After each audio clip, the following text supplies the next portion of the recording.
मुस्लिम साइंसदानों का जो हश्र खुद हमारे मुसलमानों के हाथों हुआ, वो हम जैसे अवाम को कभी भी नहीं बताया जाता, बल्कि फख्र से बताया जाता है कि वो हमारे मुस्लिम साइंसदान थे। अगरचे इल्म का कोई मजहब नहीं होता, मगर इनमें से 5 साइंसदानों का मुख्तसर अहवाल आपके सामने पेश कर रहे हैं, जिससे आप खुद अंदाजा लगा लें कि इन मुस्लिम साइंसदानों के साथ क्या सलूक हुआ। खुदा न खास्ता अगर मुल्क पाकिस्तान में भी कोई सियासतदान, कोई ऐसा साइंसदान पैदा हो जाता है तो वो भी मेंटली तौर पर खुद को तैयार रखे। पहले नंबर पर जो आता है वो है याकूब अल-कंदी।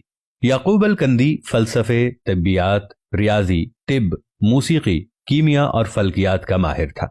अल-कंदी की फिक्र के मुखालिफ खलीफा को जब इख्तदार मिला तो उसने मुल्ला को खुश करने की खातिर अल-कंदी का कुतुबखाना जब्त कर दिया और उसको 60 बरस की उम्र में सरे आम कोड़े मारे गए। हर कोड़े पर अल-कंदी तकलीफ से चीख मारता और तमाशबीन कहकहे लगाते थे। नंबर 2 पे आते हैं इब्ने रुश्द। यूरोप की नशात सानिया में कलीदी किरदार अदा करने वाले उंदलस के मशहूर आलिम इब्ने रुश्द को बेदीन करार देकर उसकी किताबें नजर आतिश कर दी गईं। एक रिवायत के मुताबिक उसे जामे मस्जिद की सुतून से बांध दिया गया और नमाजियों ने उसके मुंह पर थूका। इस अजीम आलिम ने अपनी जिंदगी के आखिरी अय्याम इंतहाई जिल्लत और गुमनामी की हालत में बसर किए। तीसरे नंबर पर आते हैं इब्ने सीना। जदीद तिब के बानी इब्ने सीना को भी गुमराही का मुर्तकिब और मुर्तद करार दिया गया। मुख्तलिफ मुस्लिम हुक्मरान उसके ताक़ुब में रहे और वो जान बचाकर फिरता रहा। उसने अपनी वो किताब जो 600 साल तक मशरिक और मगरिब की यूनिवर्सिटियों में पढ़ाई गई, यानी अल कानून फी तिब, उन्होंने हालत रूपोशी में लिखी थी। चौथे नंबर पर आते हैं ज़िक्रिया अर्राजी। अजीम फलसफी, कीमियादान, फल्कियात दान और तबीब ज़िक्रिया राजी को झूठा, मुलहिद और काफिर करार दिया गया।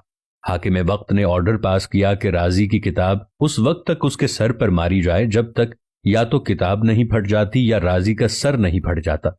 इस तरह बार बार किताबें सर पर मारने की वजह से राजी अंधा हो गया और मौत तक कभी भी वो देख नहीं सका।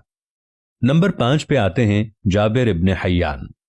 जाबिर इब्ने हयान को मगरबी दुनिया के लोग जदीद कीमिया का बाप कहते हैं, जिसने कीमिया, तिब, फलसफे और फलकियात पे काम किया, जिसकी किताब अल कीमिया और किताब उस-साबिहीन सिर्फ मगरिब की लाइब्रेरी में मिलती है।